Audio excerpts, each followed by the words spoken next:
Bonjour à toutes, bienvenue dans l'édition du midi. On commence tout de suite avec le ministre des Affaires étrangères, Sameh Choukri, qui a exhorté l'Iran et Israël à exercer un maximum de retenue et de s'éloigner de toute pratique provocatrice qui pourrait dégénérer en un chaos qui pourrait déstabiliser davantage le Moyen-Orient.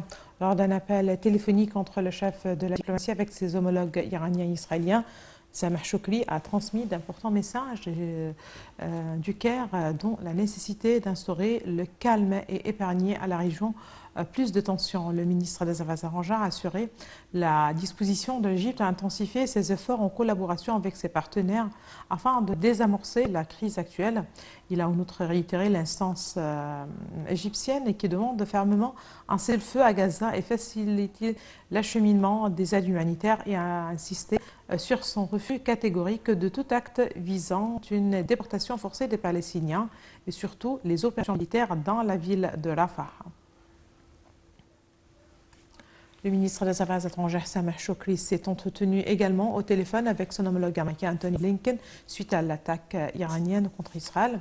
Le chef de la diplomatie a informé M. Blinken des résultats des contacts intensifs que mène l'Égypte avec les deux côtés iranien et israélien pour éviter une désescalade.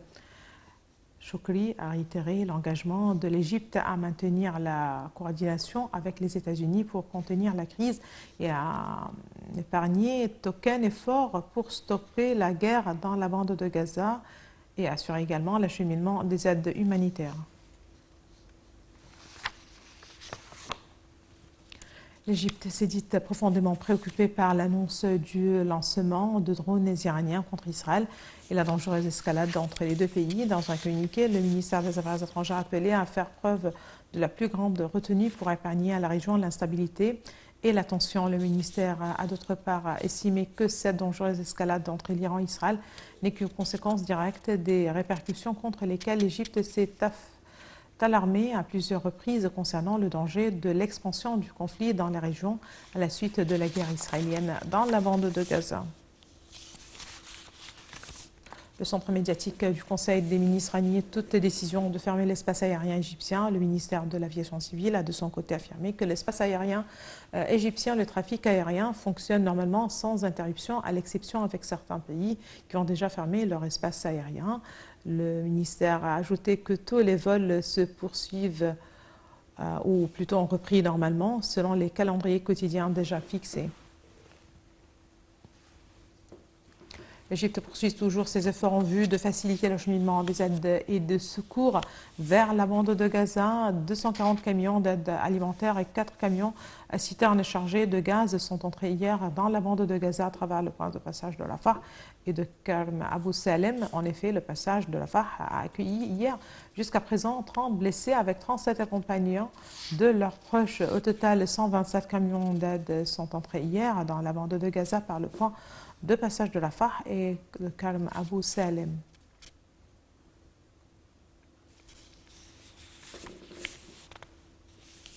Parallèlement, le centre médiatique de la Coalition nationale pour l'action du développement non gouvernemental a annoncé le lancement de la première étape du 6e convoi transportant des aides humanitaires et des médicaments aux Palestiniens. Cette première étape du convoi inclut 250 camions transportant plus de 4009 tonnes de produits alimentaires, de médicaments, d'eau minérale, de matelas, de tentes, de couvertures et de vêtements. Le Centre médiatique de l'Alliance nationale pour le développement communautaire a annoncé hier dimanche 14 avril le lancement de la première phase du 6e convoi d'aide humanitaire, de secours et d'assistance thérapeutique aux frères palestiniens. Ce convoi comprend plus de 250 remorques chargées de plus de 4009 tonnes de denrées alimentaires, de médicaments, de matériel médical, d'eau minérale, de matelas, de tentes, de couvertures, de vêtements et de détergents. Il s'agit de plus de 31 000 tonnes de denrées alimentaires, d'environ 246 tonnes de médicaments, de fournitures médicales et de fauteuils roulants, de plus de 100 tonnes de vêtements et de couvertures, de plus de 100 tonnes de tentes, de matelas et d'oreillers, d'environ 430 tonnes d'eau minérale, ainsi que d'environ 2 tonnes de détergents. L'objectif est d'aider la population de Gaza à faire face et à supporter le fardeau de la guerre qui a fait des milliers de victimes et de blessés. Une douzaine d'entités et d'institutions de l'Alliance nationale pour le développement de la société civile participent au convoi. La fondation caritative Nabil El-Kateb, la fondation Sunna Al-Khair pour le développement, l'association Abshir, la fondation Aboul Ainin, la Banque alimentaire égyptienne, la fondation Jamal El-Garhi, la Banque égyptienne de guérison, la fondation de secours et d'urgence, l'association Al-Baqiyat Al-Salihat, la fondation Life Makers, la fondation Masr Al-Khair, la fondation Haya Karima. Cette action s'inscrit dans le cadre des directives du président Abdel Fattah el-Sisi visant à apporter un soutien immédiat et une aide humanitaire à l'État frère de Palestine, ce qui est fait en permanence dans le cadre du soutien et de la solidarité de la République arabe d'Égypte envers le peuple palestinien frère, afin d'atténuer la violence qui a conduit à la perte de nombreuses victimes et de blessés. Le ministre des Finances, Mohamed Maït, a affirmé que le ministère promet les opportunités économiques et d'investissement prometteuses en Égypte et explique les dimensions de la nouvelle voie économique basée sur des réformes structurelles, la reprise en renforçant le secteur privé pour lui permettre d'être le moteur de la croissance, de la stabilité et du développement économique. Le ministre des Finances, Mohamed Maït, a affirmé que le ministère promet les opportunités économiques et d'investissement prometteuses en Égypte et explique les dimensions de la nouvelle voie économique basée sur des réformes structurelles qui soutiennent la reprise en renforçant le secteur privé pour lui permettre d'être le moteur de la croissance, de la stabilité et du développement économique.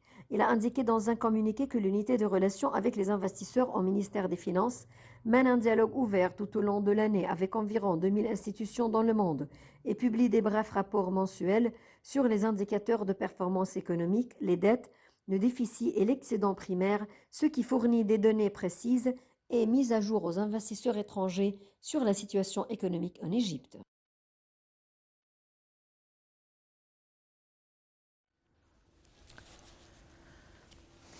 Eh bien, là, on passe au centre de contrôle de la pollution marine à Sharm el-Sheikh qui relève du ministère de l'Environnement et qui est en fait en état d'alerte après l'échouage d'un navire international dans le golfe d'Aqaba.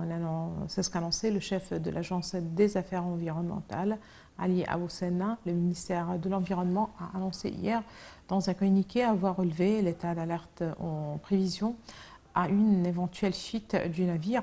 Aucune fuite n'a été observée jusqu'à présent du navire qui transportait du gaz, selon un responsable du ministère de l'Environnement. Le Claudia Gaz battant pavillon libérien transportait du gaz. Il a déchargé sa cargaison dans le port jordanien d'Aqaba et doit retourner en Russie. Le ministère de l'Environnement avait été alerté par le directeur des réserves du sud de Sinaï et par l'autorité régionale de préservation de l'environnement de la mer Rouge et du golfe d'Aden en Égypte sur la présence d'un gazier proche des récifs coralliens à l'entrée du golfe d'Aqaba au nord de Sharm el-Sheikh.